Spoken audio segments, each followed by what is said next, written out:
Lauren Foster had been Anthony Mancini's executive secretary for 18 months. She knew his schedule better than he did. She anticipated his needs before he voiced them. She never asked questions about the men in expensive suits who arrived at odd hours, or the conversations conducted in rapid Italian behind closed doors. She was invisible in the best possible way. Professional, efficient, loyal. At least, that was how things used to be.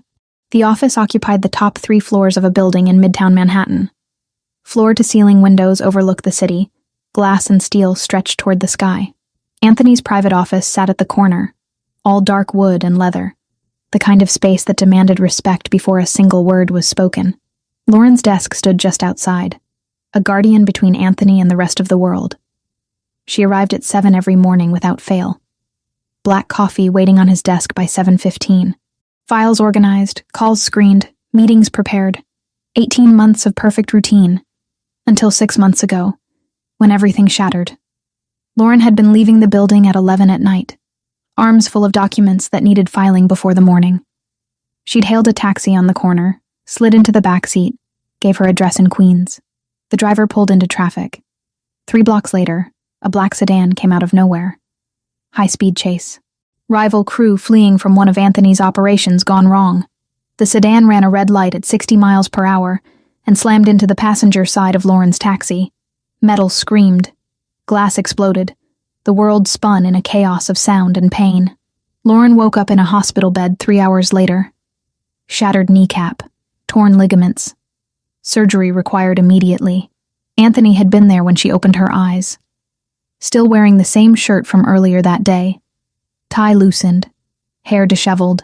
He'd stood by the window, back rigid, hands shoved deep in his pockets. "The surgery is scheduled for 6 a.m., he'd said without turning around. "Best orthopedic surgeon in the state. Everything is handled."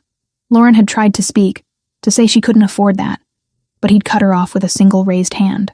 Non-negotiable. That was the only conversation they'd had about it. The surgery went well. 3 months of recovery followed. Physical therapy, pain management, slow, careful steps learning to walk properly again. Anthony paid every bill without comment. He sent flowers once, a massive arrangement that filled her small apartment. No card. When Lauren returned to work, he'd simply nodded and said, "Welcome back." Nothing else. No questions about her recovery, no discussion of the accident, no acknowledgement of the guilt that clearly weighed on him. But Lauren saw it anyway, in the way his jaw tightened when she limped past his office, and how he'd reassigned her parking spot to the closest space in the garage, in the increased security presence that followed her home each night. Anthony Mancini didn't apologize with words. He apologized with actions. For 3 months after her return, things went back to normal. Or as normal as they could be. Lauren still limped slightly, especially at the end of long days. Her knee ached when rain was coming. But she managed. Then, 4 weeks ago, her physical therapist recommended she start strength training to fully rehabilitate the joint. Lauren found a gym 3 blocks from the office. Elevate Fitness. Clean, professional. Not too crowded during early morning hours. She signed up for sessions with a personal trainer, a former Marine named Ryan Blake, who specialized in injury recovery. The first session had been brutal. Lauren's knee had trembled, threatened to give out, pain shooting through the joint with every movement. But Ryan had been patient, encouraging, adjusting exercises to her limitations. "You're stronger than you think," he'd said, spotting her through a modified squat. "Your body remembers how to do this. We just have to remind it." By the second week, Lauren was hooked. Not on Ryan specifically, though he was good at his job. She was hooked on the feeling of getting stronger, of her body slowly remembering what it felt like to move without pain, without fear. Tuesday and Thursday mornings became gym mornings, which meant arriving at the office at 7:30 instead of 7. Anthony noticed immediately. The first Tuesday, he'd glanced at the clock when she walked in, then at her face, then back to his computer without comment. But Lauren felt the weight of that look. The second week, he'd been standing by her desk when she arrived, coffee cup in hand. "Traffic?" he'd asked. "Gym," Lauren had replied, setting down her bag. "Physical therapy recommended strength training for my knee." He'd nodded once. Good. That should have been the end of it. But Anthony kept noticing things. Lauren started wearing her hair down more often. It was practical, really. The gym's locker room had terrible hair dryers, and her hair air-dried better when loose. But Anthony noticed. She caught him looking 3 separate times, his dark eyes tracking the way her hair fell across her shoulders, before he jerked his attention back to whatever document he'd been reading. She also started carrying a bright pink gym bag, a gift from her best friend Sarah, who insisted that Lauren needed more color in her life. The bag clashed terribly with Lauren's usual neutral work aesthetic of grays and beiges and blacks, but it made her smile every time she saw it. Anthony noticed that too. "New bag," he'd commented one Thursday morning. "Gift from a friend," Lauren had replied. "Pink." He'd said it like he was trying to figure out what the color meant. "It's cheerful." Something had flickered across his face, too quick to identify. "It is." But the thing Anthony noticed most was how Lauren smiled at her phone. 3 weeks into training, Ryan started texting her motivational messages and reminders to stretch between sessions. Helpful. Professional. But the messages made Lauren smile, small genuine expressions of amusement or encouragement that lit up her face. Anthony saw every single one. He was in a meeting with 3 of his captains when Lauren's phone buzzed on her desk outside. Through the glass wall, he watched her pick it up, read the message, and smile. Soft, warm, directed at a screen. He lost track of the conversation entirely. "Boss?" Luca Ferraro, his second in command, had to repeat the question twice before Anthony refocused. By the 4th week, Anthony was actively listening for mentions of the gym, of the trainer, Ryan. The name appeared in conversation 5 times in 3 days. "Ryan says I should ice my knee after long periods of sitting. Ryan recommended this protein shake for muscle recovery. Ryan thinks I'll be able to run again in 2 months if I keep up this progress. Ryan. Ryan. Ryan." Each mention felt like a small blade between Anthony's ribs.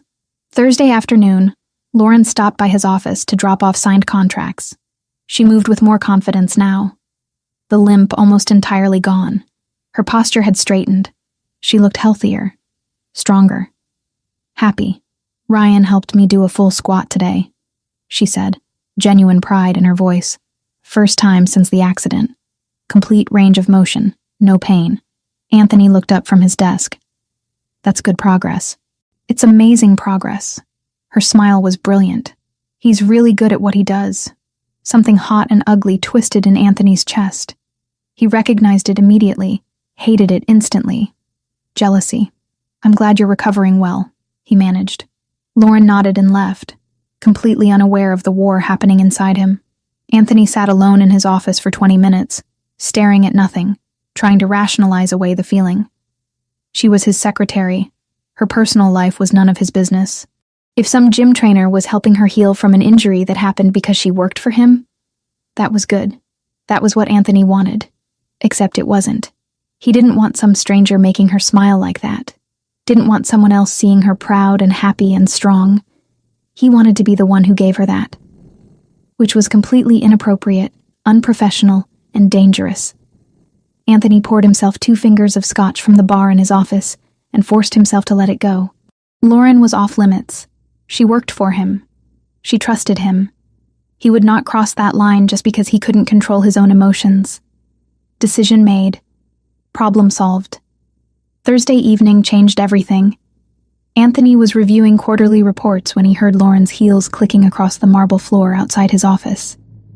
He glanced at the clock. 9:15. Late, but not unusual. They both often worked past regular hours. What was unusual was when the clicking stopped at her desk for several minutes, then started again, heading toward the elevator. Anthony stood, moving to his doorway. Lauren was halfway across the reception area, pink gym bag over her shoulder, hair loose around her face. She'd applied lipstick, coral pink, and changed from her usual neutral blouse into something slightly more fitted. "Leaving?" The question came out sharper than he intended. She turned, slightly startled. "Yes. I finished the Morrison contracts. It's late. I have plans." She smiled, that same warm expression he'd seen directed at her phone all week. Anthony's hands curled into fists at his sides. "Plans. Ryan offered me an extra training session to make up for the Tuesday I missed because of the board meeting." She adjusted the strap on her shoulder. "The gym is open until midnight." "Ryan." "Of course." 9:30 is late for a training session. He couldn't keep the edge from his voice. Lauren's brow furrowed slightly. Is something wrong, Mr. Mancini? Everything was wrong, but Anthony couldn't say that. No. Be safe. She nodded, smile returning. I will. Have a good night. The elevator doors closed behind her. Anthony stood in the empty reception area, jaw clenched, jealousy burning through his carefully maintained control. He lasted 15 minutes. Then he was grabbing his coat, taking the stairs down to the parking garage, sliding behind the wheel of his black Audi. He told himself he was just making sure she got to the gym safely. That this was about security. About protecting an employee who'd already been hurt once because of his world. He told himself a lot of lies as he followed her taxi through Manhattan streets. Inside the cab, Lauren pulled out her phone and dialed. Hey, it's me, she said when someone answered. I'm going to be late tonight. Ryan scheduled an extra session.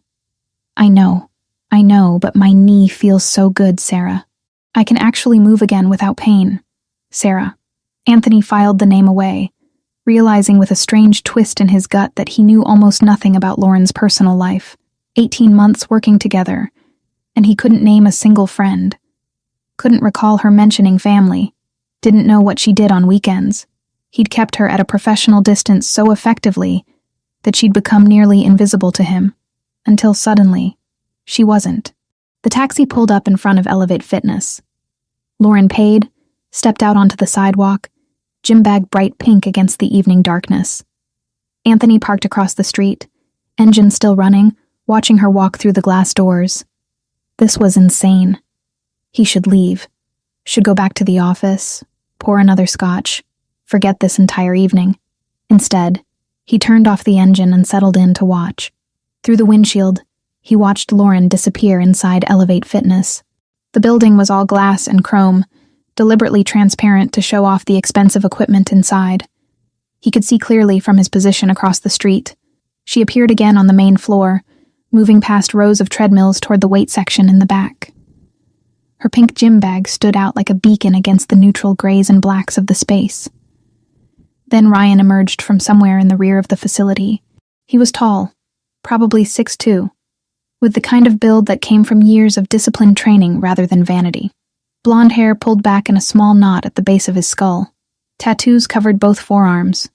Military-style ink that suggested stories Anthony couldn't read from this distance. Ryan smiled when he saw Lauren. Broad, easy, the kind of smile that came naturally. Lauren smiled back.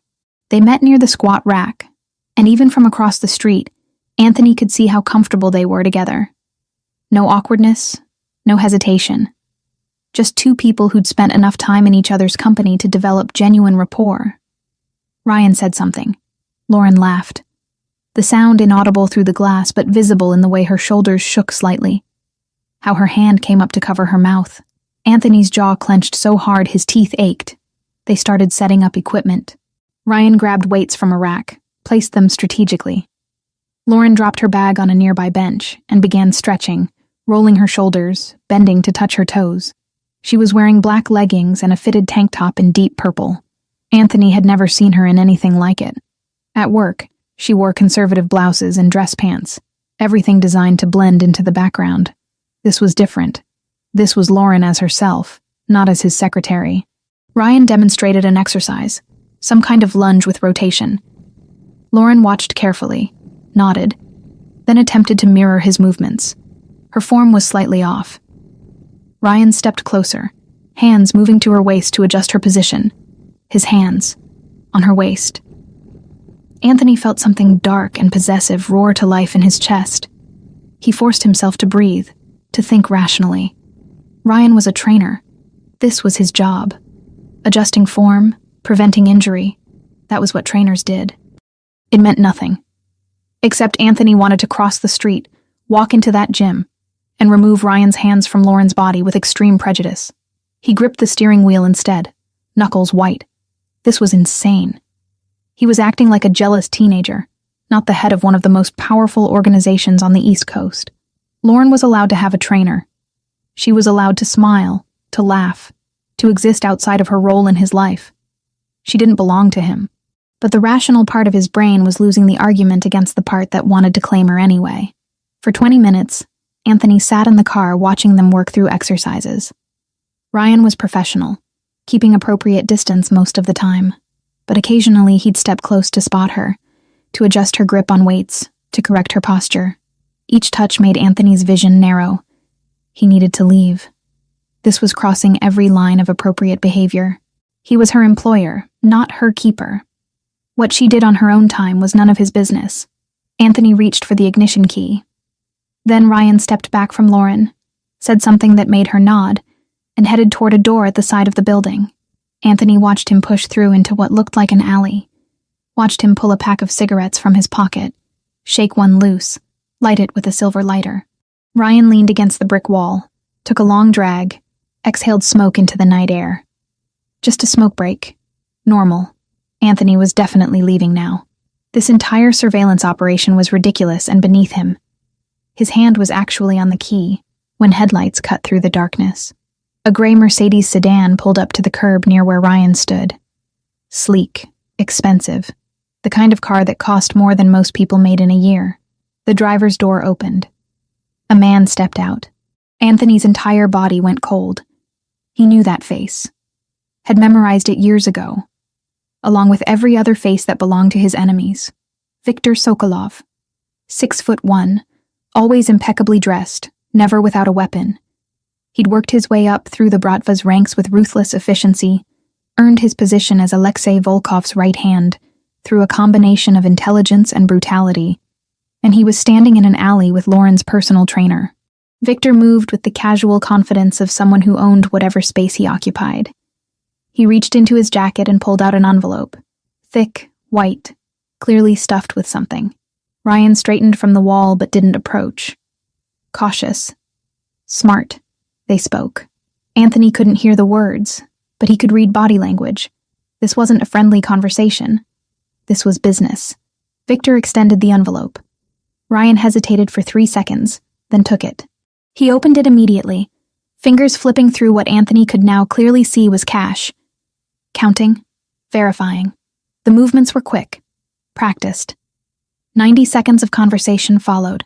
Viktor did most of the talking, hands punctuating his words with small, precise gestures.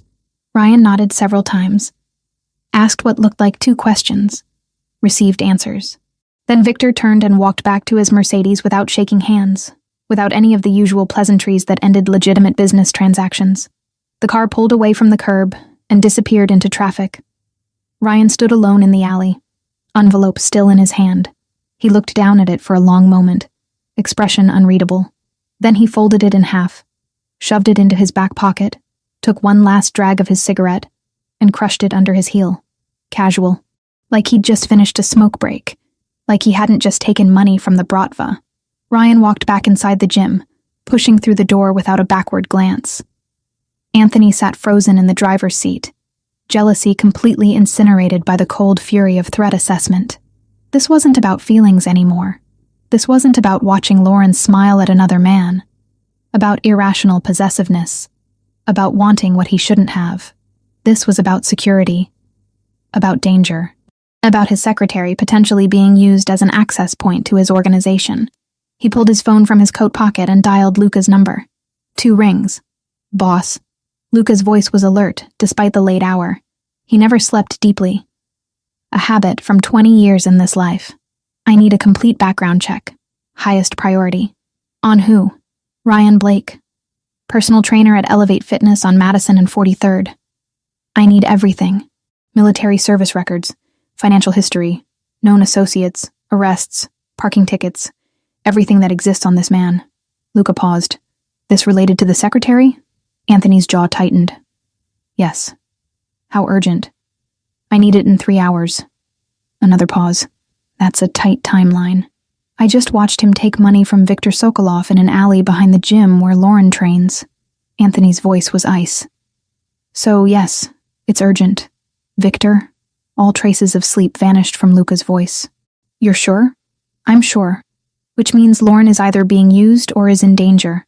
I need to know which. I'll pull everyone available. You'll have it by 1 a.m. Good. Anthony ended the call. Through the gym windows, he could see Lauren back at the squat rack, Ryan spotting her through the movement. She looked happy, focused, completely unaware that her trainer had just accepted payment from one of the most dangerous organizations on the East Coast. Completely unaware that she might be a target, Anthony forced himself to think clearly. There were 3 possibilities here. 1. Lauren knew about Ryan's connection to the Bratva and was working with them. Implausible. 18 months of impeccable service, access to sensitive information she'd never leaked, loyalty that had been tested multiple times. If she'd wanted to betray him, she'd had countless better opportunities. 2. Ryan was using Lauren to get close to Anthony's organization without her knowledge. More likely, she was the perfect target.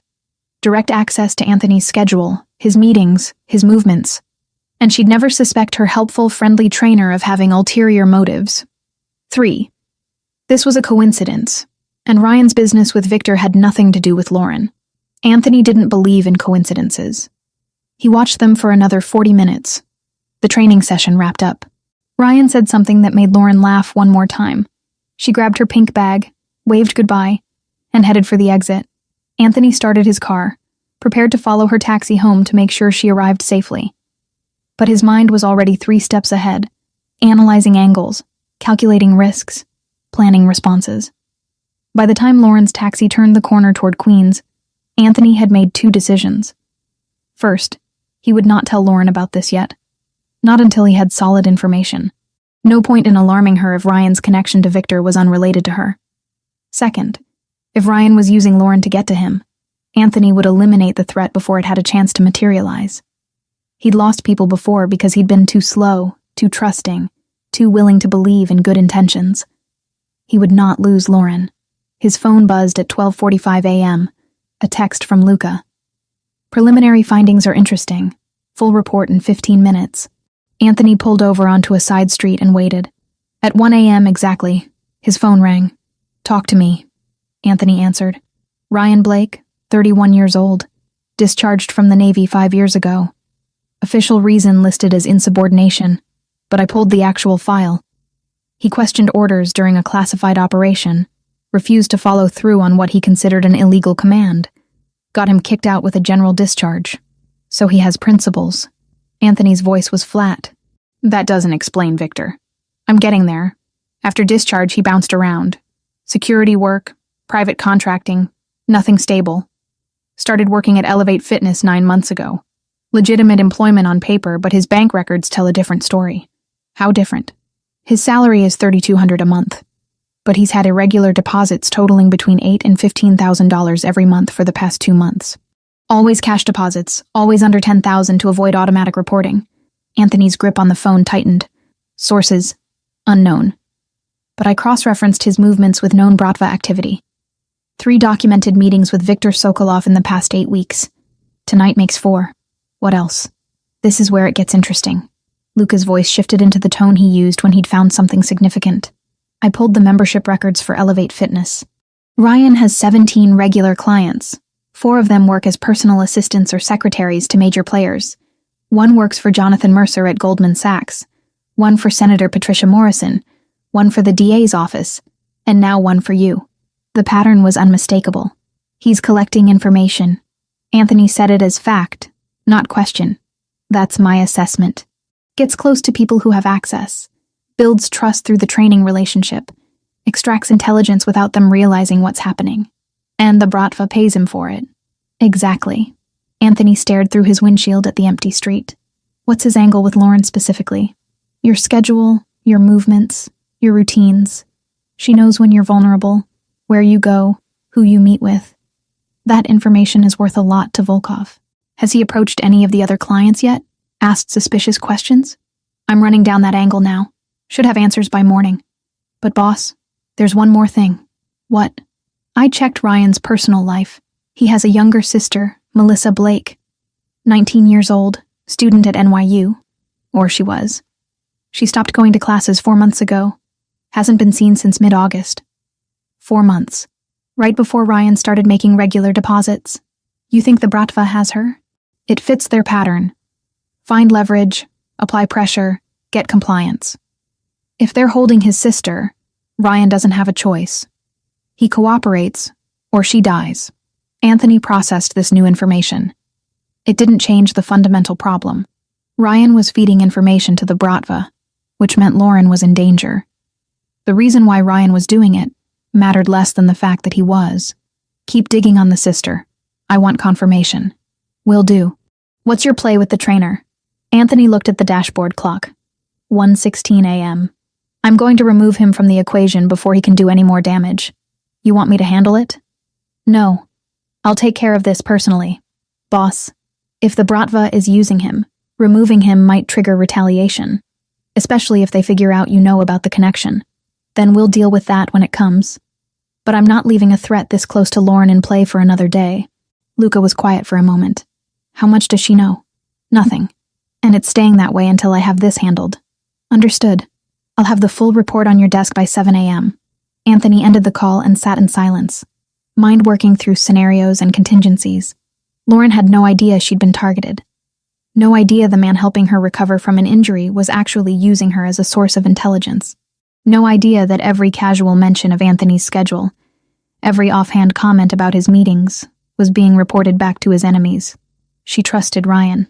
The thought made Anthony's hands curl into fists. By dawn, he had a plan.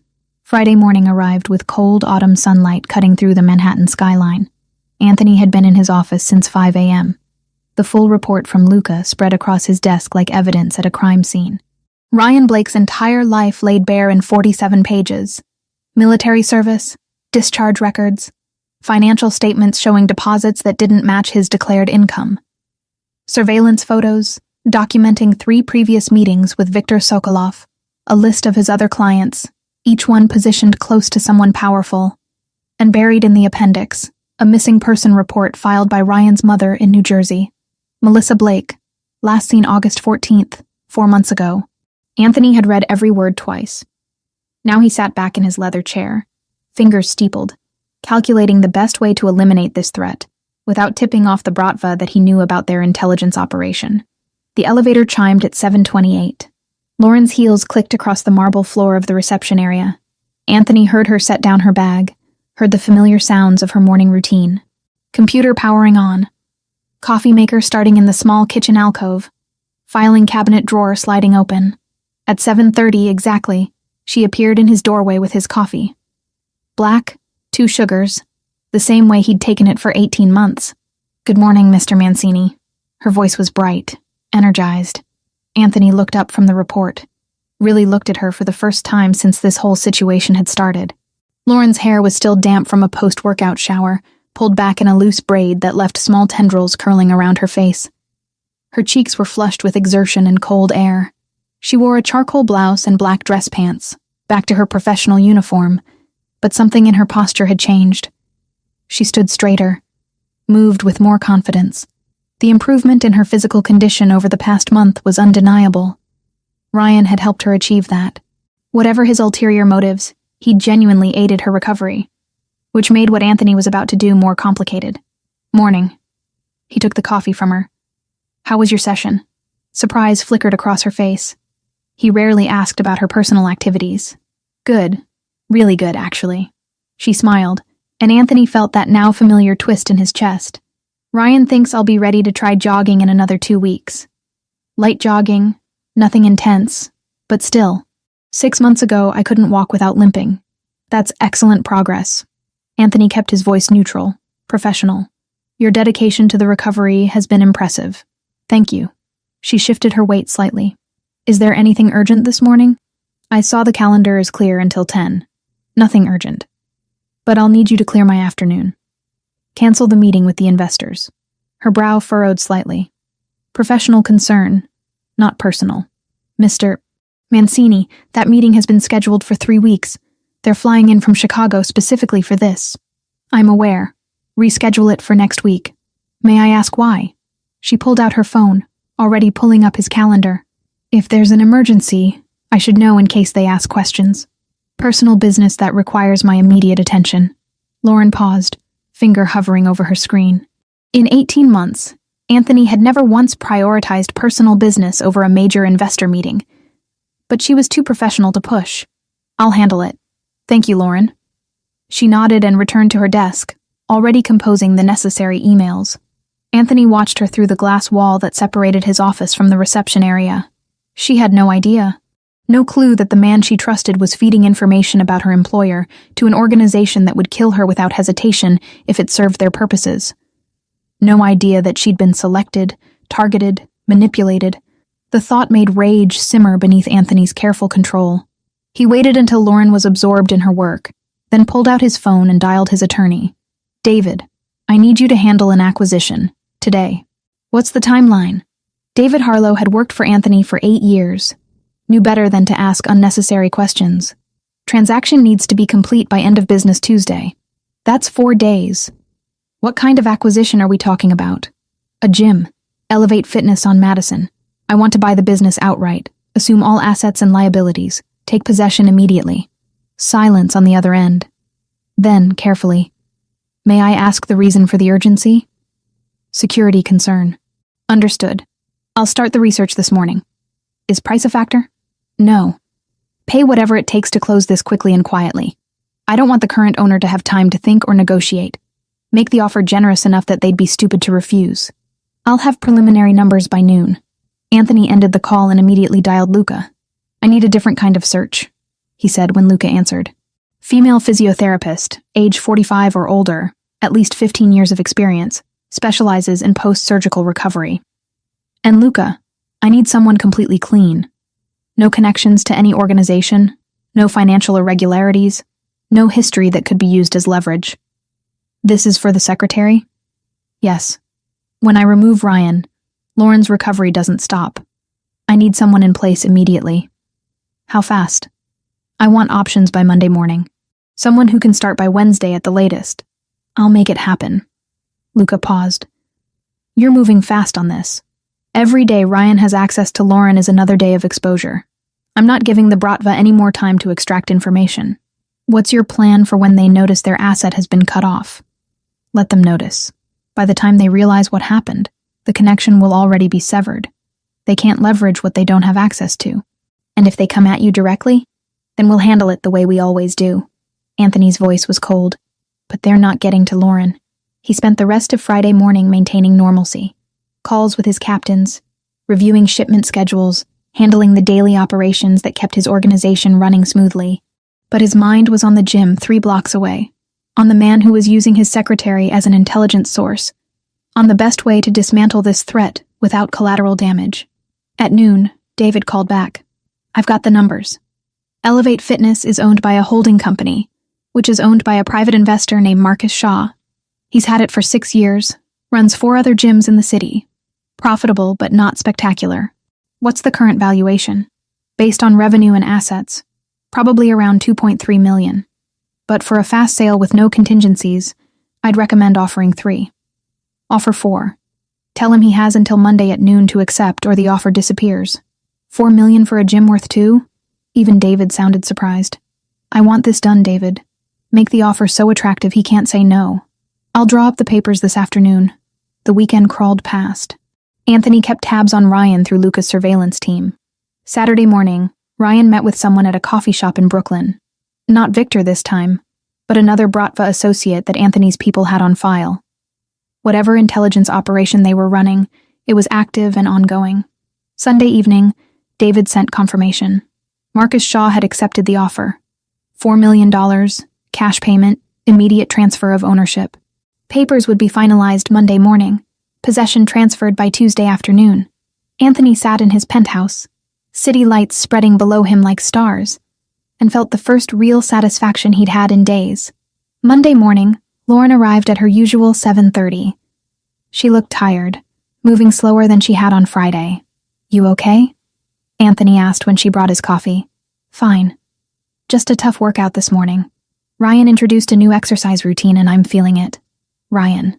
Still training her? Still building trust? Still mining for information. Not for much longer. At 11 a.m., Luca appeared in Anthony's office with a folder. 3 candidates for physiotherapist, he said, dropping it on the desk. All vetted, all clean, all highly qualified. Anthony flipped through the profiles. The second one caught his attention immediately. Patricia Simmons, 52 years old, 28 years of experience, specialized in orthopedic recovery. Currently working at a sports medicine clinic in Connecticut, but willing to relocate for the right opportunity. Married, 3 grown children, no debt, no criminal record, no connections to any organization. Perfect. This one. Offer her whatever salary she wants. I need her available to start Wednesday morning. Where will she be working? We're converting the conference room on the 2nd floor into a therapy space. Get it equipped properly. Full setup, professional-grade equipment, everything she needs. Luca raised an eyebrow. You're bringing the therapy here? Into the building?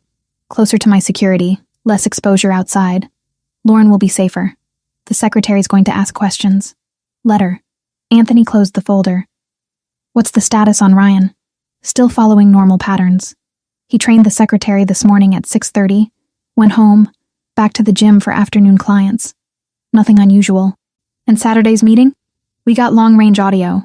He was giving information about the Goldman Sachs executive's schedule. Detailed breakdown of where he'll be for the next 2 weeks. Anthony's jaw tightened. How much has he shared about Lauren? We don't know yet, but we have to assume he's been reporting everything. Tuesday morning arrived with the kind of crystalline autumn sky that made Manhattan look almost beautiful. Anthony was in the office by 6, waiting. At 9 a.m., David called. Papers are signed. You officially own Elevate Fitness as of 30 minutes ago. Keys are being transferred to you this afternoon. Good. I'll be there at 4 to take possession. At 2 p.m., Anthony stood and grabbed his coat. Lauren looked up from her computer. Heading out? Business to handle. I'll be back in a few hours. The Castellano meeting is at 5. Reschedule it. Something flickered across her face. Confusion, maybe concern. 2 rescheduled meetings in 4 days was unusual for him. But she simply nodded. I'll take care of it. Anthony took 2 of his security team, Luca included, and drove to Elevate Fitness. The gym was moderately busy for a Tuesday afternoon.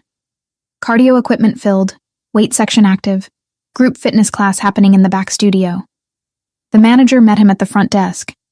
Cynthia Rodriguez, 41, had been managing the gym for 3 years. Mr. Mancini. She extended her hand nervously. Welcome. Mr. Shaw briefed me about the ownership change. Good. I need to speak with you privately. He led her into the back office. Luca taking up position outside the door. Effective immediately, I'm making some staffing changes, Anthony said without preamble. Ryan Blake is terminated. Process his final paycheck. Collect any gym property he has, and make sure he's removed from all systems. He's not to be allowed back in this building. Cynthia blinked. Ryan? But he's one of our best trainers. His clients love him. I'm aware. The decision isn't negotiable. May I ask the reason? If there's been a complaint or... Anthony's expression stopped her mid-sentence. No complaints. But his employment here ends today. Am I clear? She swallowed. Yes, sir. Completely clear. Does he have any sessions scheduled this afternoon? Cynthia checked the computer. 2. 1 at 4:30, 1 at 6. Cancel them. Tell the clients we're transitioning trainers and they'll be contacted about reassignment. How soon can you have his belongings ready for pickup? I can have everything packed within the hour. Do it.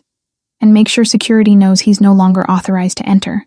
Anthony left the office and positioned himself where he could see the main entrance. At 4:45, Ryan walked through the door in his standard uniform. Black polo shirt with the gym logo, athletic pants, training shoes. He headed straight for the staff area in the back. Anthony waited. 3 minutes later, Ryan emerged from the back room carrying a backpack, confusion clear on his face. He approached Cynthia at the front desk. What's going on? My stuff was packed up and there's a note saying I'm terminated. I'm sorry, Ryan. There's been an ownership change and the new owner made the decision. Ownership change? What are you talking about? The gym was sold over the weekend. Ryan's face shifted through several expressions. Confusion, disbelief, dawning concern. Sold to who? Me. Anthony stepped forward from where he'd been watching. Ryan turned, and the moment recognition hit, all color drained from his face. Every person in organized crime on the East Coast knew who Anthony Mancini was. What he looked like. What it meant when he took personal interest in something. Mr. Mancini. Ryan's voice was carefully controlled, but Anthony could see panic in his eyes. Ryan Blake. Anthony stopped 3 feet away, close enough to be threatening without actually making contact. Your services are no longer required. I don't understand. Did I do something? You know exactly what you did. Anthony's voice was quiet, deadly. You took money from Viktor Sokolov, multiple times, in exchange for information about your clients. Ryan went rigid. I don't know what you're talking about. Thursday night, 9:47 p.m. alley behind this building. Gray Mercedes. Envelope containing approximately $5,000. Want me to continue? The last bit of color left Ryan's face. That's what I thought. Anthony let the silence stretch. You're going to take your things and leave. You're not going to contact any of your former clients. You're not going to attempt to enter this building again. And most importantly, you're going to stay away from Lauren Foster. Lauren. Ryan's voice was barely audible. Does she know that you've been using her to gather intelligence on me? No. And she won't find out unless you make me tell her. Ryan closed his eyes briefly. When he opened them, something like resignation had settled there. I need to explain. You need to leave. My sister is none of my concern. Whatever arrangement you have with the Bratva, that's your problem. But your access to my organization ends today. Ryan looked like he wanted to argue, to explain, to somehow make this different than what it was. But he was smart enough to know when he'd lost. He adjusted the backpack on his shoulder. For what it's worth, I was helping Lauren. The training, the recovery program, that was all legitimate. That's the only reason you're walking out of here instead of being carried. Anthony's voice was ice. Don't test my patience by trying to contact her. Ryan nodded once, turned, and walked out of the gym. Anthony watched until he disappeared down the street, then turned to Luca. Have him followed. I want to know everywhere he goes, everyone he talks to. If he tries to reach Lauren, I want to know immediately. Done. What about the other clients he was gathering intel on? Not my problem. I've secured my asset. They can protect their own. Anthony pulled out his phone and sent a single text to Lauren. Taking care of business. We'll be back late. Don't wait for me. Her response came immediately. Understood. Be safe. 2 words that hit harder than they should have. Be safe. Like she cared whether he made it home. Anthony stared at the message for longer than necessary, before sliding the phone back into his pocket. Tomorrow, he would tell her about Patricia Simmons, about the new therapy setup in the building, about how Ryan wouldn't be training her anymore. Tomorrow, he would deal with her questions and confusion. But tonight, he'd eliminated a threat, cut off the Bratva's access point, protected someone who mattered more than she should. And if that meant owning a gym he had no use for, so be it. Wednesday morning arrived cold and sharp. Lauren woke at 5:30, the same time she'd been waking for the past 4 weeks. Her body had adjusted to the routine. Gym at 6:30, shower, office by 7:30. She dressed in her workout clothes, pulled her hair into a ponytail, grabbed the bright pink gym bag that had become a familiar comfort. The subway ride to Manhattan was quiet at this hour, mostly other early risers heading to jobs that demanded them before dawn. Lauren walked the 3 blocks from the station to Elevate Fitness, breath fogging in the November air. Her knee felt strong this morning, barely any stiffness. 4 months of work, and she was finally feeling like herself again. The gym came into view.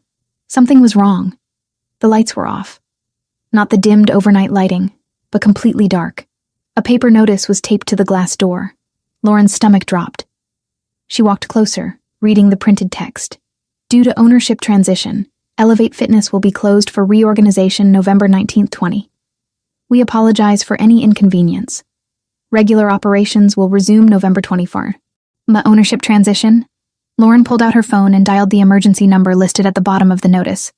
It rang 4 times before someone answered. Elevate Fitness, this is Cynthia. Hi, this is Lauren Foster. I'm a member and I'm standing outside, but the gym is closed. What's going on? Oh, Lauren. Cynthia's voice was strange, carefully neutral. Yes, I'm sorry about the short notice. We had an unexpected ownership change over the weekend. The new owner is implementing some immediate changes. What kind of changes? A pause.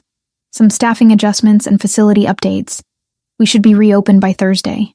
Staffing adjustments? Is Ryan working today? I have a session scheduled. Another pause, longer this time. Ryan is no longer with Elevate Fitness. His employment was terminated yesterday. The words hit Lauren like cold water. What? Why? I'm not at liberty to discuss personnel decisions.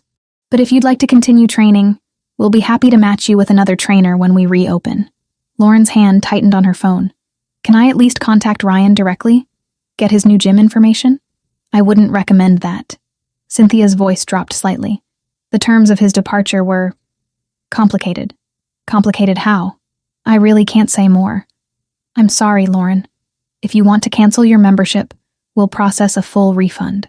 Lauren ended the call, standing alone on the empty sidewalk. Nothing made sense. Ryan had been fine on Monday morning, talking about her progress, planning next week's routine. Now he was fired under mysterious circumstances and she couldn't even contact him. She checked her watch. 6:45. Too late to go home and change, too early to show up at the office in workout clothes. Lauren found a coffee shop 2 blocks away and sat in the bathroom, changing into the work clothes she'd packed in her gym bag. Her hands shook slightly as she buttoned her blouse. Ryan had been helping her. Genuinely helping her. For 4 weeks, he'd been patient and encouraging, helping her rebuild strength she'd thought was lost forever. And now he was just gone, with no explanation, no warning. She felt the loss like a physical ache. By the time Lauren walked into the office, it was 8:15. She set her bag down at her desk, powered on her computer, tried to focus on her morning routine. But her chest felt tight. Her knee throbbed, phantom pain from stress rather than injury. She stared at her computer screen, seeing nothing. At 8:20, she stood abruptly and walked straight to Anthony's office. She didn't knock. Anthony looked up from his desk, surprise flickering across his face. In 18 months, Lauren had never entered his office without permission. "Lauren, did you buy my gym?" The question came out sharper than she intended. He set down the pen he'd been holding. His expression didn't change, but something in his eyes confirmed what she already knew. Yes. The single word confirmation made her knees weak. "And you fired Ryan?" "Yes." Lauren's hand found the back of the leather chair across from his desk, gripping it for balance. "Why?" "Sit down." "I don't want to sit. I want to know why you destroyed the one thing that was helping me recover from an injury I got because I work for you."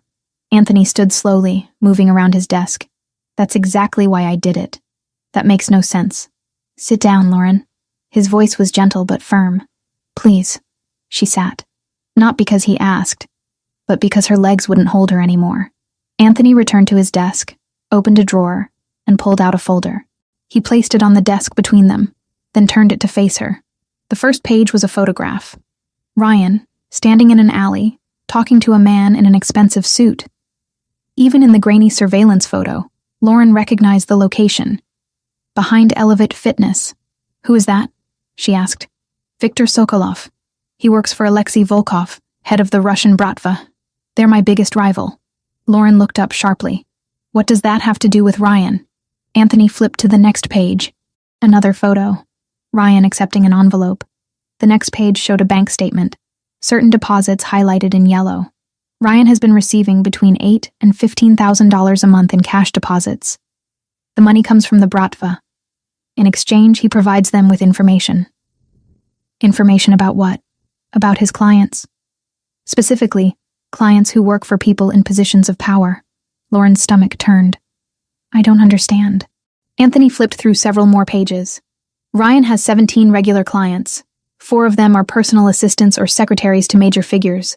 1 works for a Goldman Sachs executive, 1 for Senator Morrison, 1 for the district attorney's office, and 1 works for me. The implication crashed over her like a wave. "You think he was using me?" "I don't think." "I know." Anthony's voice was steady, factual. "You have access to my schedule, my meetings, my movements. That information is extremely valuable to my enemies." Lauren's hands were shaking. She pressed them flat against her thighs. "Ryan was helping me. He was kind and patient, and he helped me walk again without pain. I'm sure he was good at his job. That's how this works. Build trust, establish rapport, extract information without the target realizing what's happening. Target. The word tasted bitter. I was a target. You were vulnerable. You needed help. He provided it, and in return, he asked questions. Casual questions that felt like friendly conversation. What time does your boss arrive? Does he keep regular appointments? Where does he go when he's not in the office? Every answer you gave him went straight to the Bratva. Lauren closed her eyes. She tried to remember conversations with Ryan. Had she mentioned Anthony's schedule? His meetings? Yes, she had. Multiple times. Ryan wanted to take me to coffee last week, she whispered, after a particularly good session. I said no because it felt inappropriate, but he seemed disappointed. Because you were careful. Some of his other clients weren't. Anthony pulled out another page. The Goldman Sachs executive was robbed 3 weeks ago, attacked in a parking garage at exactly the time his assistant told her trainer he'd be there alone. Lauren felt sick. You're telling me Ryan set that up? The Bratva did. Ryan just provided the intelligence. She looked down at the photos spread across the desk. At Ryan's face, frozen in surveillance images, accepting money from a man who looked like he killed people for a living. How had she not seen it? I trusted him. Her voice broke on the last word. That was the point. You were supposed to trust him. I feel so stupid. Tears burned behind her eyes, but she refused to let them fall. I should have known. Should have suspected. Why would you? He was doing exactly what you hired him to do, helping you recover. The intelligence gathering was invisible. But you saw it. She met Anthony's eyes. You figured it out. I followed you to the gym Thursday night. Lauren blinked. You followed me? Something flickered across his face. Discomfort. Maybe embarrassment. I saw Ryan take money from Victor in an alley behind the gym. After that, I had him investigated. You followed me to the gym. Lauren repeated it slowly, processing. Why? Anthony was quiet for a long moment. When he spoke, his voice was different. Less controlled, more raw. Because I didn't like how you smiled when you talked about him. The admission hung in the air between them. You were jealous. Lauren said it as fact, not question. I was concerned about security. You were jealous. She pressed harder. That's why you were watching the gym. Not because you suspected Ryan of anything. Because you didn't like that I was spending time with him. Anthony's jaw tightened. Both things can be true. Lauren sat back in her chair, mind reeling. Anthony Mancini, her boss, the man who controlled half of organized crime on the East Coast, had been jealous of her personal trainer. What happens now? She asked quietly. Now your recovery continues. I've already arranged for a replacement. Anthony pulled out a different folder. Patricia Simmons. 52 years old, 28 years of experience, specializes in post-surgical rehabilitation. Her background check is completely clean. No connections to any organization, no leverage anyone can use against her. You vetted my physical therapist. Extensively. She starts Wednesday. We're converting the second-floor conference room into a therapy space with professional equipment. You'll train there instead of an outside facility. You're bringing her here? To the building? Where my security can monitor access, yes. Lauren stared at him. You bought an entire gym, fired my trainer, hired a replacement, and redesigned office space. In 4 days. 3, actually. I didn't start until Friday morning. Anthony, she used his first name without thinking. This is insane. This is necessary. He leaned forward, intensity radiating from every line of his body. You were targeted because of me. Because working for me made you valuable to my enemies. I will not let that happen again. So you're just going to control every aspect of my life now? Decide who I train with, where I go, what I do? If that's what it takes to keep you safe, yes. I don't need a keeper. You need protection. There's a difference. Lauren wanted to argue, wanted to be angry about the high-handed way he'd dismantled her routine without consulting her. But sitting across from him, seeing the photos of Ryan's betrayal spread across the desk, she couldn't find the anger. He'd protected her, eliminated a threat she hadn't even known existed. Thank you. The words came out soft. Anthony's expression shifted. For what? For caring enough to follow me. For investigating Ryan. For making sure I'm safe. She met his eyes. I know you blame yourself for the accident. I know you think you owe me something because I got hurt while working for you. But you don't. I chose to work here. I knew the risks. You shouldn't have to accept being used as an intelligence asset as part of your job description. Maybe not. But you stopped it before any real damage was done. So thank you. Silence stretched between them. Anthony looked at her like he was trying to memorize her face. I need to tell you something else. He said finally. What? Buying the gym, firing Ryan. That was about security. But watching you with him, seeing how you smiled at him, how comfortable you were around him. He stopped, jaw working. That wasn't just security. That was jealousy. Pure, irrational jealousy that I had no right to feel. Lauren's breath caught. "You're my secretary," Anthony continued. "This is inappropriate in about 40 different ways. But I can't keep pretending that my only concern is professional. Not when I spent 4 days systematically removing another man from your life because I couldn't stand watching you trust him." "Anthony, you don't have to respond. I'm not expecting anything from you. But you deserve honesty. And the honest truth is that protecting you isn't just about security anymore. It hasn't been for a while." Lauren sat frozen, trying to process what he'd just admitted. Anthony Mancini, who maintained rigid control over every aspect of his life, had just confessed to jealousy, to feelings that crossed every professional boundary. "I don't know what to say," she whispered. "You don't have to say anything. I just needed you to know." He stood, putting distance between them. "Patricia will be here Monday at 8. I'll have Luca show you the new therapy space this afternoon so you know where to go." Professional again. Controlled again.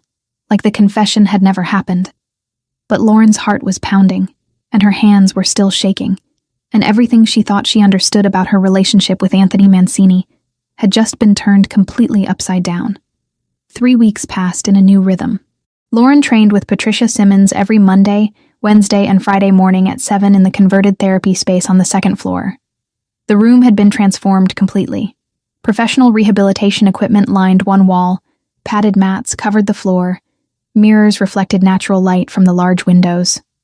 Patricia was nothing like Ryan.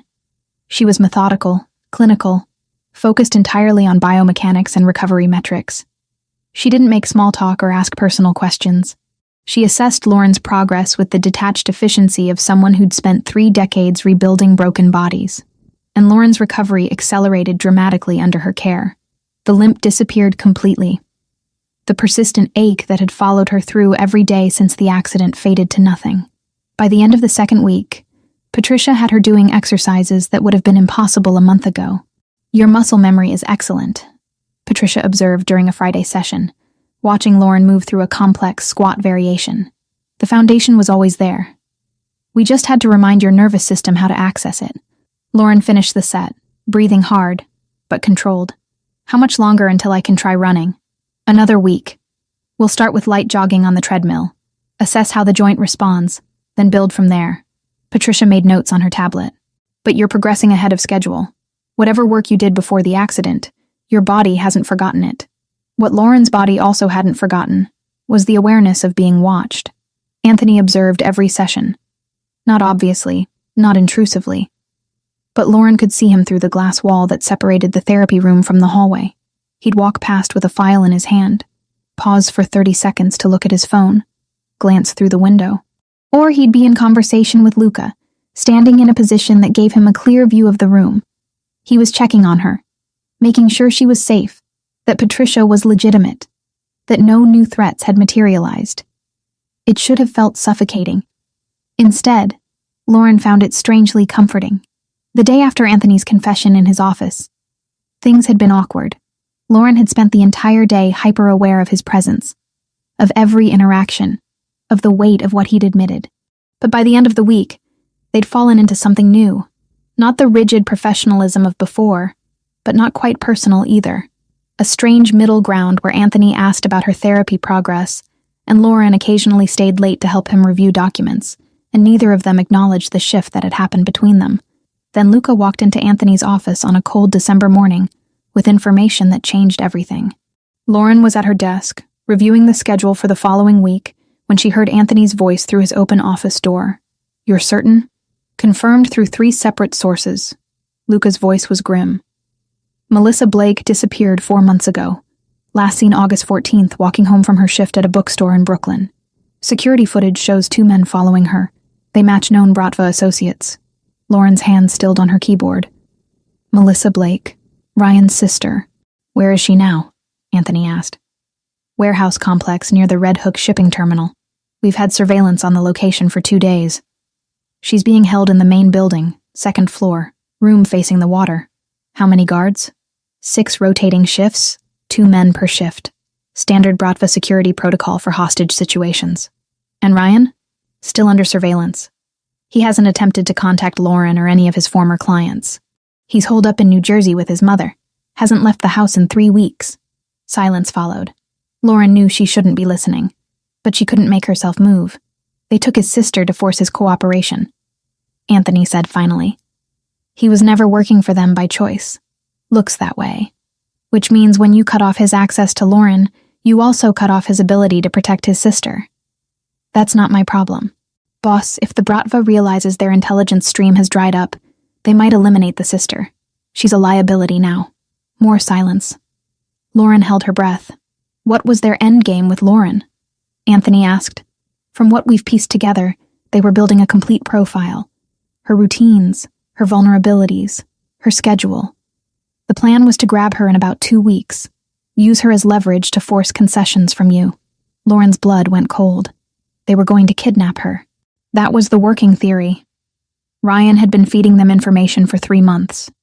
They had enough to make a move. Lauren stood slowly, walked to Anthony's door. Both men looked up when she appeared. How long have you known about this? Her voice was steadier than she felt. Anthony's expression didn't change. Luca just confirmed it. But you suspected. I suspected Ryan was gathering intelligence. I didn't know the Bratva's specific plan until now. Lauren stepped fully into the office. They were going to kidnap me. They were planning to, yes. But you were never in actual danger because I removed Ryan before they could act. She processed this, hands curling into fists at her sides. And his sister? She's being held because of information Ryan collected about me? She's being held because the Bratva uses family members as leverage. That's what they do. But he was gathering information because they had her, which means I'm connected to this whether I want to be or not. Anthony stood, came around his desk. Lauren, this isn't your responsibility. A 19-year-old girl is being held hostage because her brother tried to protect her by collecting information about me. How is that not my responsibility? Because the Bratva made that choice, not you. Ryan made that choice. You're a victim in this situation, not a participant. So, what happens to her? Lauren looked between Anthony and Luca. You just leave her there? That's not our problem to solve, Anthony said carefully. Yes, it is. Lauren's voice hardened. The only reason she's in danger is because of your world, your enemies, the fact that I work for you. If you can rescue her, you should. I don't involve myself in Bratva internal affairs unless they directly threaten my interests. They were planning to kidnap me. That sounds pretty direct to me. Anthony's jaw tightened. That threat is already neutralized. What about future threats? What about the next time they decide I'm useful leverage? Leaving their hostage situation unresolved doesn't make me safer. It just delays the problem. Luca cleared his throat. She's not wrong, boss. The Bratva knows we know about Ryan. They're going to retaliate somehow.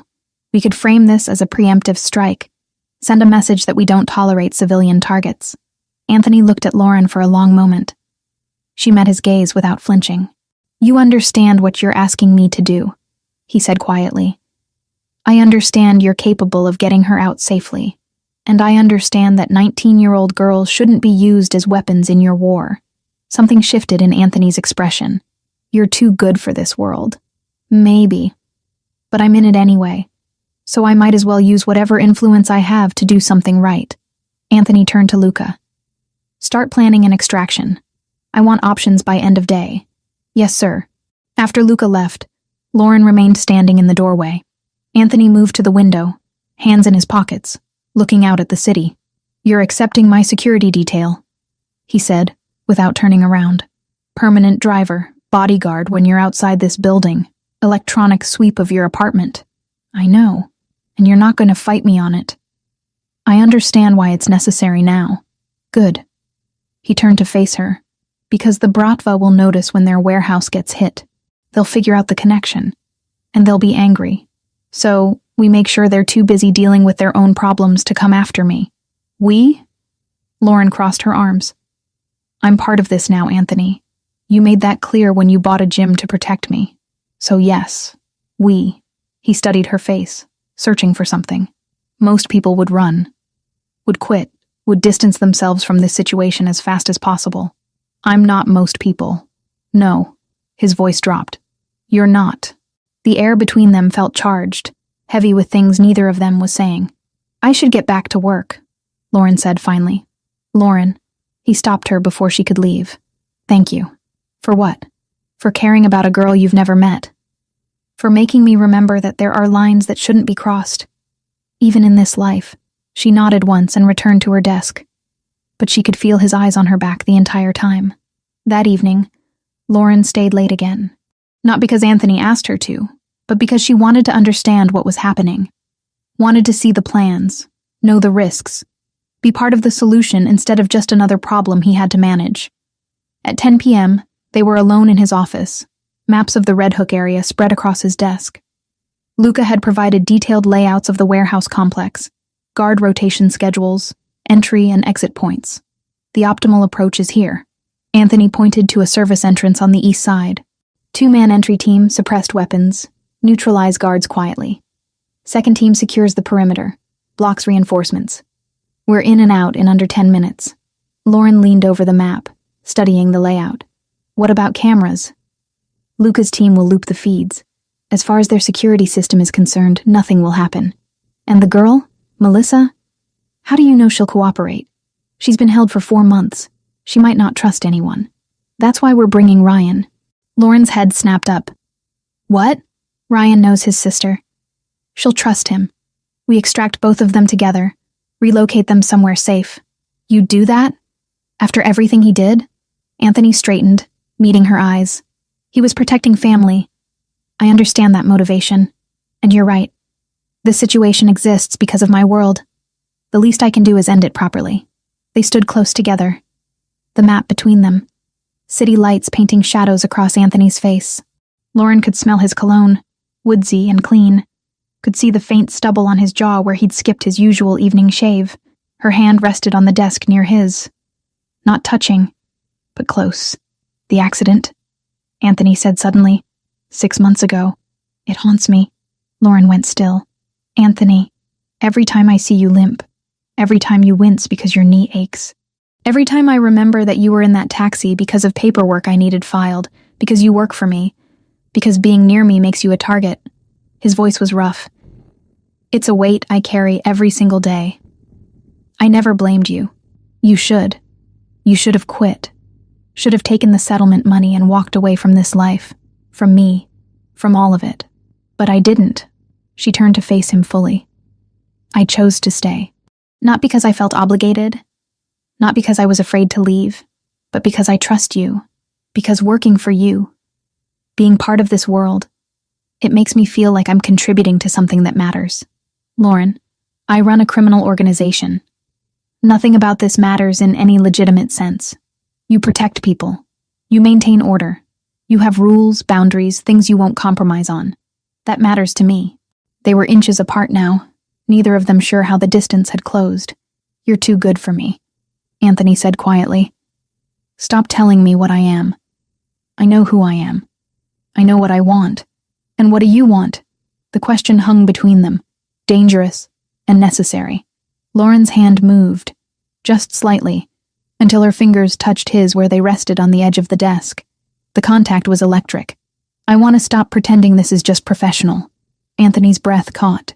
His hand turned, palm up, fingers lacing with hers. This is a terrible idea. Probably.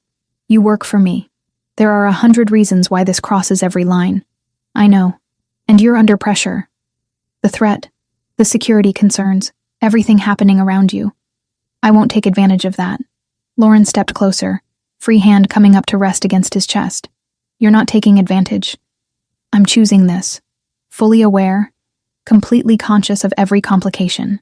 Anthony's other hand came up to cup her face, thumb brushing her cheekbone. Once we cross this line, there's no going back. Everything changes. Everything already changed. We're just finally admitting it. He leaned down slowly, giving her every opportunity to pull away. She didn't.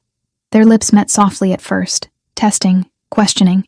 Then Anthony's control cracked, and he pulled her closer, kissing her with the intensity of months of suppressed want. Lauren melted into him, hands fisting in his shirt, letting herself finally feel everything she'd been pushing down since he'd confessed to jealousy 3 weeks ago. When they finally broke apart, both breathing hard, Anthony rested his forehead against hers. This complicates everything, he whispered. I know. I can't promise you safety. Can't promise normalcy. My world is dangerous and dark and full of threats. I'm not asking for promises. I'm asking for honesty. For this. Whatever this becomes. He kissed her again. Softer this time. You have it. All of it. They stood together in his office. The map forgotten. The rescue operation temporarily pushed aside, letting themselves finally acknowledge what had been building between them for months. Outside, the city glittered with lights, oblivious to the shift happening 40 stories above its streets. Inside, Lauren Foster and Anthony Mancini crossed a line they'd both been carefully avoiding, and neither of them regretted it. 3 days after the maps had been spread across Anthony's desk, the rescue operation launched at 2 a.m. Lauren wasn't part of it. Anthony had made that explicitly clear. You stay at the penthouse, he'd said that afternoon, voice leaving no room for argument. 4 guards remain with you. You monitor communications on the secure channel, but you do not leave that building under any circumstances. Lauren had wanted to protest, wanted to insist she could be useful somehow. But one look at Anthony's face told her this wasn't negotiable.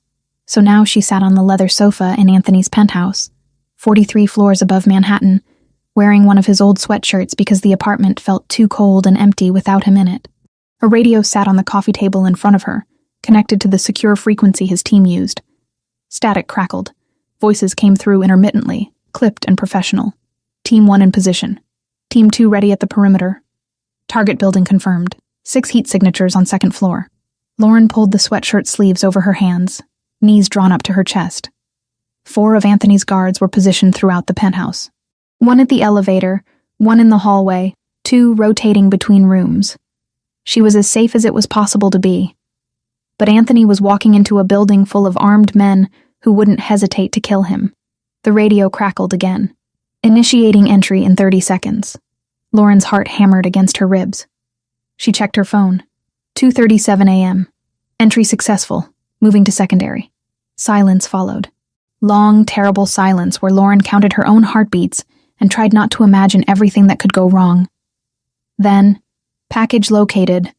Female, conscious, responsive, proceeding with extraction. Relief flooded through her. Melissa was alive. Contact, east stairwell, engaging. The sharp crack of gunfire came through the radio, distant but unmistakable. Lauren's hands clenched into fists. More voices, overlapping, urgent. Reinforcements incoming. 3 vehicles, estimate 12 hostiles. Team 2, intercept and delay. Roger that. Boss is hit. Left shoulder. Still mobile. Lauren stopped breathing. Boss is hit. Anthony had been shot. She wanted to scream into the radio, demand status updates, know how bad the wound was, but she forced herself to stay silent. Distracting them now could get someone killed. Exiting building, package secure. Boss is ambulatory, wound appears superficial. All units fall back to rally point. Team 2 reporting 3 hostiles down, remainder retreating. Clean exit, moving to secondary location. The transmissions continued for another 10 minutes as the team extracted from Red Hook, switched vehicles, took evasive routes to ensure they weren't followed. Standard protocol that Lauren had learned about through months of working adjacent to Anthony's world. Finally, all clear. Returning to base. ETA 4 hours. 4 hours. It was 3 a.m. now. Anthony wouldn't be back until 7. Lauren stood, paced the length of the penthouse living room. The space was enormous, all dark wood and leather furniture and windows that showcased the glittering city below. She'd been here twice before, both times briefly, always maintaining professional distance. Tonight she'd moved in temporarily. Her overnight bag sat in the guest bedroom, clothes hung in the closet, toothbrush in the bathroom. Temporary security measures while the Bratva threat was active. But standing here in Anthony's sweatshirt, waiting for him to come home from a gunfight, nothing felt temporary. She tried to sleep, made it to the guest bedroom, lay on top of the covers fully clothed, closed her eyes. 10 minutes later, she was back in the living room, staring at the radio, willing it to provide updates it couldn't give. At 3:45, one of the guards brought her tea. He's going to be fine, Miss Foster. Boss has been through worse. Lauren wrapped her hands around the warm mug. How many times has he been shot? That I know about? 4. Always comes back. The answer didn't comfort her the way it was probably meant to. At 4:15, the elevator chimed. Lauren was on her feet instantly. The guard at the elevator stepped aside as the doors opened. Anthony walked out first, followed by Luca and two other men Lauren didn't recognize. His white shirt was dark with blood on the left side, soaked through from shoulder to mid-torso. His jacket was gone. His face was pale but composed. Lauren's vision tunneled. All she could see was the blood. "You're bleeding." Her voice came out hoarse. "Flesh wound. Already been treated."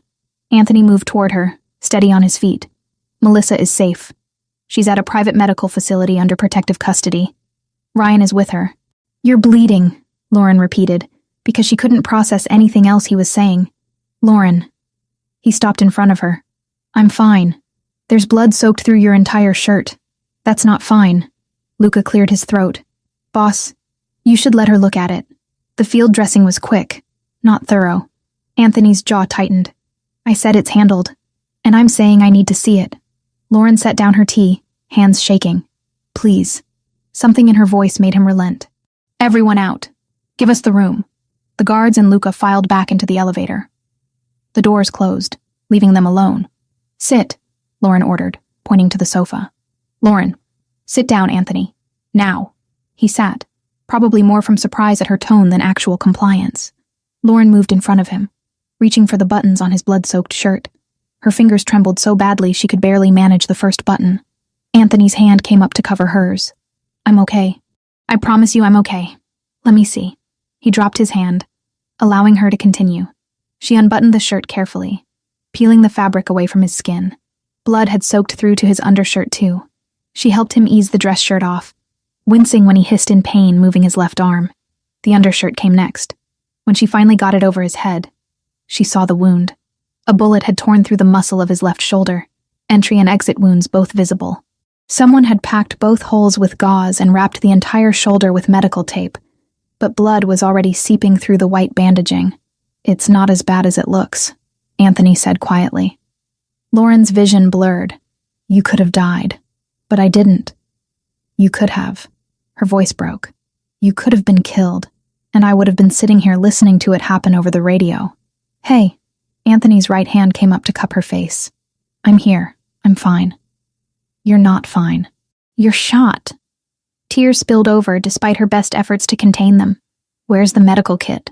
"Bathroom, under the sink." Lauren found the kit, brought it back to the living room. Professional-grade supplies, the kind that suggested this wasn't the first time Anthony had needed emergency medical care at home. She knelt on the sofa beside him, carefully removing the field dressing. The entry wound was clean, small caliber round. The exit wound was messier, but not as bad as it could have been. "You're lucky," she said, voice unsteady. "A few inches to the right and this would have hit your lung." "I know." She cleaned both wounds with antiseptic, trying to keep her hands steady. Anthony didn't flinch, didn't make a sound, just watched her face while she worked. "What were you thinking about?" Lauren asked quietly. "During the firefight, when you were shot." "You." Her hands stilled. "What?" "I was thinking about you, about how I'd promised to come back, and I couldn't break that promise." His dark eyes held hers. "Every decision I made in that building, every move, I was thinking about getting back here, to you." Lauren's chest ached. "Anthony, I love you." He said it simply, like it was the most obvious truth in the world. "I've been in love with you for months. Maybe since you came back from the accident and refused to blame me for it. Maybe since before that. But tonight, taking fire in that warehouse, all I could think was that I needed to survive because you were waiting for me."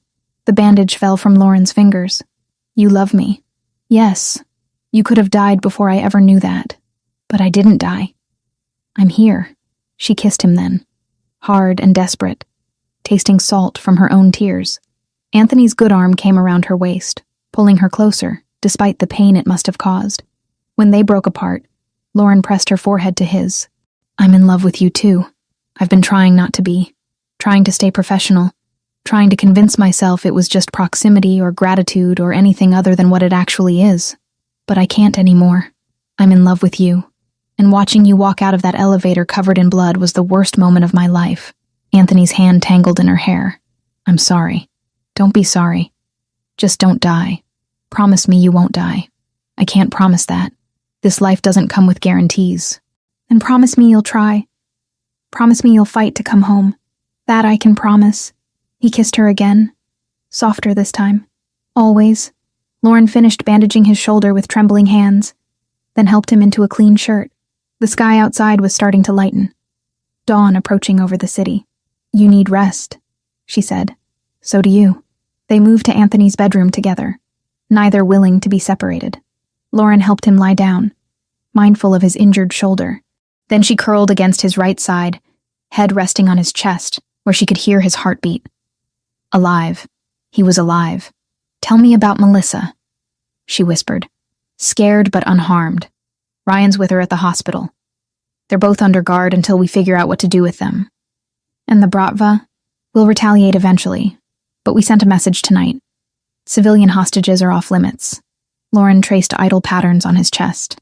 What happens now? Now, you stay here until the immediate threat passes. Now we strengthen security protocols. Now I tell everyone in my organization that you're mine, and touching you means death. Possessive much? Completely. His arm tightened around her. You're the most important thing in my life, Lauren. I'm not taking chances with your safety. What about your safety? I've been doing this for 15 years. I know how to stay alive. You got shot tonight, and I'm still here, still holding you. He pressed a kiss to the top of her head. Sleep. We'll figure everything else out later. Lauren wanted to stay awake, wanted to memorize this moment, the feeling of his heartbeat steady beneath her ear. But exhaustion pulled at her. The adrenaline crash finally hitting. She drifted off, wrapped in Anthony's arms. The man she'd tried so hard not to fall in love with, holding her like she was something precious, something worth fighting for, worth surviving for. When she woke hours later, sunlight was streaming through the windows. Anthony was still asleep beside her, breathing deep, and even despite the injury. Lauren carefully extracted herself, went to the kitchen, started coffee. Her phone showed 11 missed messages from Sarah, her best friend, wondering where she'd disappeared to. She'd have to explain eventually. Have to tell Sarah that she'd fallen in love with her boss, that her life had become something out of a thriller novel, that she was choosing this dangerous, complicated path anyway. But for now, she just returned to the bedroom and watched Anthony sleep, grateful he'd made it home, grateful for this chance they'd finally taken, grateful that whatever came next, they'd face it together. 2 days later, Lauren sat on the edge of the bed while Anthony slept behind her, his arm thrown protectively over the space she'd left. Her phone felt heavier than it should have. She stepped into the bathroom, closed the door, and called Sarah. The answer came on the first ring. Lauren? Sarah's voice cracked with equal parts anger and relief. Where the hell have you been? I've been calling you for days. I'm here. Lauren whispered, throat tight. I'm safe. I'm sorry. Something happened and I couldn't explain over the phone. I still can't. Not yet. But I'm alive. A shaky silence. Then Sarah exhaled like she'd been holding her breath for days. Are you hurt? No. Not me. Lauren swallowed. I just needed you to know I didn't disappear because I stopped caring. You sound scared, Sarah said softly. I am, Lauren admitted. But I'm not alone. I'll tell you everything when I can. Soon, I promise. Another pause, then Sarah's voice steadied. But you meet me, okay? In person. Somewhere public. As soon as you can. I will. I'll text you a time and place. And if I go quiet for a while, it doesn't mean I'm gone. I hate this, Sarah murmured. Love threaded through the words. But I'm here. Call me the second you can. Lauren closed her eyes, letting the relief settle into her bones. Thank you. When she ended the call, her hands were shaking, but the weight in her chest eased, just enough to breathe. 5 days after Melissa Blake was pulled from the Bratva warehouse, Ryan was brought to Anthony's office under armed escort. He looked like he hadn't slept since the rescue. Dark circles shadowed his eyes. His clothes were rumpled, and his hands shook slightly when Luca guided him into the chair across from Anthony's desk. Ryan expected to die. Lauren could see it in every line of his body, the way he held himself rigid, prepared for violence. She'd chosen to be there for this conversation. Anthony had offered her the option to stay away, to distance herself from whatever was about to happen. But Lauren needed to hear the truth directly from Ryan. Needed to understand why. Anthony sat behind his desk, expression unreadable. Lauren stood by the window, arms crossed, watching. "Your sister is safe," Anthony said without preamble. "She's recovering at a private medical facility. No permanent physical injuries, though the psychological trauma will take time to heal." Ryan's composure shattered instantly. His head dropped into his hands, shoulders shaking with silent sobs. "Thank you. God, thank you. You're welcome." Anthony's voice was neutral. "Now tell me why I shouldn't kill you anyway." Ryan looked up, tears streaming down his face. "I never wanted to betray anyone, especially not Lauren. She was kind to me, trusted me, but they had Melissa." "Explain." The story came out in broken pieces. Melissa had been walking home from her shift at a Brooklyn bookstore 4 months ago. 2 men grabbed her off the street, threw her in a van. Ryan received a video 3 hours later showing his sister bound and terrified, a gun pressed to her head. The message was simple: cooperate or watch her die. "They wanted information about my clients," Ryan said, voice hoarse. "Schedules, routines, vulnerabilities. Anyone who worked for someone important. I tried to refuse. Told them I couldn't do that to innocent people. They sent me another video." He pulled out his phone with shaking hands, navigated to a folder, turned the screen toward Anthony. The video showed Melissa being beaten, crying, begging her brother to do whatever they asked. Lauren's stomach turned. "So I cooperated." Ryan's voice broke again. "I collected information, passed it along, told myself I was protecting my sister, that I'd find a way to get her out eventually. But every day that passed, every client I betrayed, it got worse. When Lauren started training with me, I knew exactly who she worked for, knew she'd be valuable to them. And I hated myself for it, but I couldn't stop. Every time I thought about refusing, they'd send another video of Melissa." He showed them more evidence. Text messages from Bratva handlers giving him specific questions to ask. Photos of Melissa in different locations within the warehouse. Proof of life to keep him compliant. A meticulous record of 4 months of coercion and terror. "I never wanted to hurt Lauren," Ryan said, looking directly at her for the first time.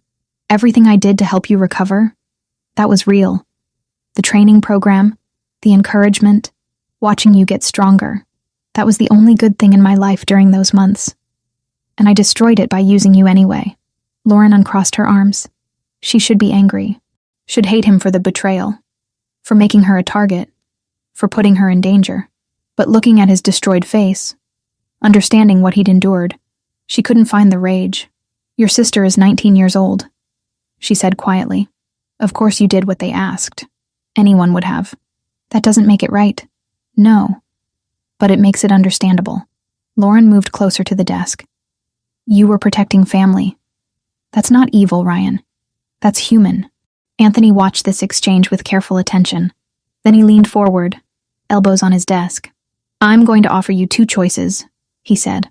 "1, you and Melissa disappear. New identities, relocation to somewhere far from New York, enough money to start over. You walk away from this life and never look back." Ryan nodded slowly. "And the second choice? You work for me. You've spent 4 months embedded with the Bratva's intelligence operation. You know their structure, their methods, their contacts. That information is valuable. Use it to help me dismantle their operation, and I'll protect both you and your sister. Permanent employment, legitimate security work, a chance to make this right. You'd trust me?" Ryan's voice was incredulous. "After everything I did, I'd trust your motivation. You protected family. I understand that loyalty. What I need to know is whether you can redirect it." Ryan looked at Lauren. "Would you be okay with that? Me working here? I'm not the one making this decision," Lauren said. "But for what it's worth, I believe people deserve second chances when they earn them. You were trying to save your sister. That counts for something. Then I want the second choice." Ryan straightened in his chair. "I want to work for you. I want to help take down the people who did this to Melissa, to me, to everyone they've hurt.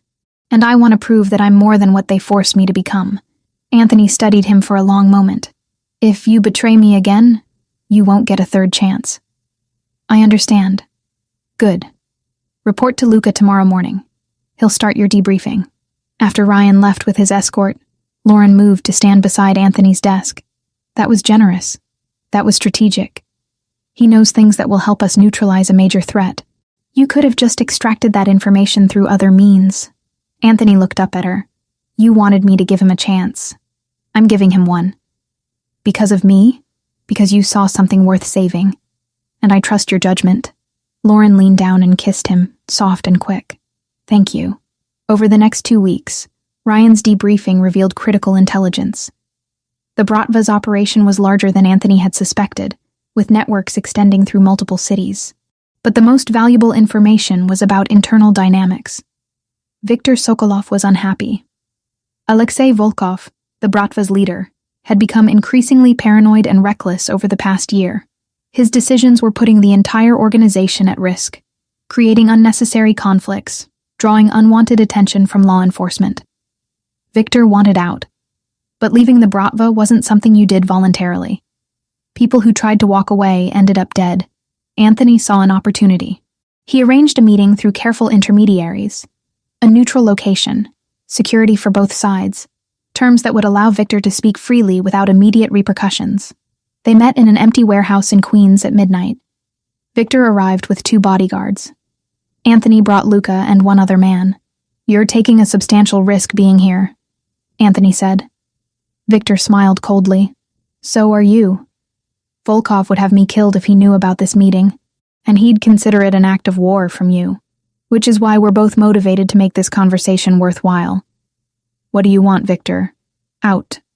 Clean exit, new identity, safe passage to South America. I have resources there, people who owe me favors. But I need to disappear completely. In exchange for? Everything. Volkov's location, his schedule, his security protocols, command structure of the entire organization, operation routes, money laundering channels, every piece of information you'd need to dismantle what he's built. Anthony considered this. Why turn on your own organization? Because it's not mine anymore. Volkov is driving us into the ground. 3 operations failed in the past month because of his paranoia. He's making enemies unnecessarily, refusing to compromise, treating loyal soldiers like disposable assets. The organization I joined doesn't exist anymore. And the girl, Melissa Blake? Viktor's expression flickered. I was against that. Holding civilians, especially teenagers, it's beneath us. But Volkov insisted. Said we needed maximum leverage to secure quality intelligence. He paused. I'm glad you got her out. You're the one who freed her. I gave the location to your people, yes. Consider it a gesture of good faith before this meeting. Anthony pulled out his phone, typed a quick message to his contacts. I'll need to verify your information before I agree to anything. Verify what you need, but do it quickly. Volkov already suspects something is wrong after the warehouse raid. If he figures out I'm involved, we both lose this opportunity. 3 days of verification confirmed that Viktor's intelligence was accurate. Locations, schedules, organizational charts, all of it matched what Anthony's people could independently confirm. The operation happened on a Friday night. 5 locations hit simultaneously. Anthony coordinated with 2 other Italian families who had their own grievances with Volkov. Warehouses, front businesses, safe houses, all targeted at exactly 9 p.m. The Bratva's command structure collapsed in under 2 hours. Volkov himself was at his favorite restaurant in Brighton Beach when Anthony walked through the door with 6 armed men. The other diners evacuated quickly. The owner, who'd been paying protection money to both organizations for years, simply nodded and disappeared into his office. Alexei Volkov sat at a corner table, a meal half finished in front of him. He was in his mid-50s, gray hair, expensive suit. The look of a man who'd spent decades clawing his way to power. Anthony Mancini. Volkov didn't stand. I wondered when you'd make your move. Your operation is finished. Every major asset seized or destroyed. Your lieutenants are either dead or in custody. It's over, Alexei. So you're here to kill me. Volkov reached for his wine glass with steady hands. Make it quick, at least. I'm here to offer you a choice. Anthony pulled out a chair, sat across from him. Go back to Russia, tonight. Abandon all operations in America. Never return. Do that, and you live. Volkov's eyes narrowed. You're letting me go? I'm removing a rival without starting a war that would cost both our organizations. Your bosses in Moscow won't be happy. but they'll accept your return if you frame it as strategic retreat. You get to live. I get permanent elimination of a threat. Everyone wins. And if I refuse, then you die here, in this restaurant. And the story becomes that you were killed by your own people during internal power struggles. Either way, you're out of my city. You choose how. Silence stretched between them. Volkov took a long sip of his wine, considering options that weren't really options at all. 2 days, he said finally. I need 2 days to arrange travel and settle affairs. You have 48 hours. After that, the offer expires. Volkov left New York 36 hours later, flying out of JFK under a false passport that Anthony's people had flagged but allowed through. The Bratva's American operations fell apart without him, absorbed by other organizations or dismantled entirely. Victor disappeared to Sao Paulo with a new identity and enough money to live comfortably. Ryan Blake became a fixture in Anthony's security team, working under Luca, proving his loyalty through consistent, dedicated service. Melissa started classes at Columbia in January, her tuition paid through a scholarship fund that Anthony had established. She met with a therapist twice a week to process her trauma, slowly rebuilding the life that had been stolen from her. And Lauren Foster stopped being Anthony Mancini's secretary. 2 months after the Bratva fell, Anthony restructured her role. She became his strategic advisor, sitting in on high-level meetings, offering perspectives that his captains couldn't provide, helping him navigate the increasingly complex landscape of his organization. Their relationship was public within the organization now. Everyone knew that Lauren was more than an employee, that she occupied a space in Anthony's life that made her both protected and influential. Some of the older captains had raised eyebrows initially, but after watching her handle sensitive negotiations and contribute meaningfully to operational planning, the skepticism faded. Lauren earned her position through competence, not just her connection to Anthony. The gym that Anthony had purchased was converted into something better. A community rehabilitation center offering free physical therapy to anyone who needed it, regardless of ability to pay. Patricia Simmons became the director, building a staff of qualified therapists and creating programs that helped dozens of people every week. Lauren managed the center as a side project, finding deep satisfaction in turning something born from jealousy and threat into genuine help for her community. On a cold February evening, Lauren stood on the terrace of Anthony's penthouse, looking out at the city lights. She wore a burgundy dress that she'd bought specifically for tonight, hair loose around her shoulders, finally comfortable in her own skin. Anthony came up behind her, arms wrapping around her waist, chin resting on her shoulder. "You're thinking too hard," he murmured against her ear. "I'm thinking about how different everything is from 6 months ago. Better or worse? Terrifying and perfect." She turned in his arms. "I never imagined my life would look like this." "Regrets?" "Not even one." Anthony reached into his pocket and pulled out a small box. Lauren's breath caught. "This isn't a proposal," he said quickly. "Not yet. But it's a promise. A commitment to a future where we figure this out together, where you're not just part of my life, but the center of it." He opened the box. Inside was a ring, elegant and simple, a single diamond on a platinum band. "Lauren Foster, will you continue choosing this complicated, dangerous, completely imperfect life with me?" Tears pricked her eyes. "That's the easiest question anyone has ever asked me." "Yes. Always yes." He slid the ring onto her finger, then kissed her with the kind of intensity that still made her knees weak after months together. When they broke apart, Lauren laughed softly. "You know, this all started because you were jealous of my personal trainer. Best jealousy I ever experienced. You bought an entire gym, worth every dollar." They stood together on the terrace, the city spreading below them like a sea of lights. Two people who'd found each other in the most unlikely circumstances and built something real from the chaos. Lauren had come to New York to work. She'd found family, purpose, love, and a future she never could have imagined.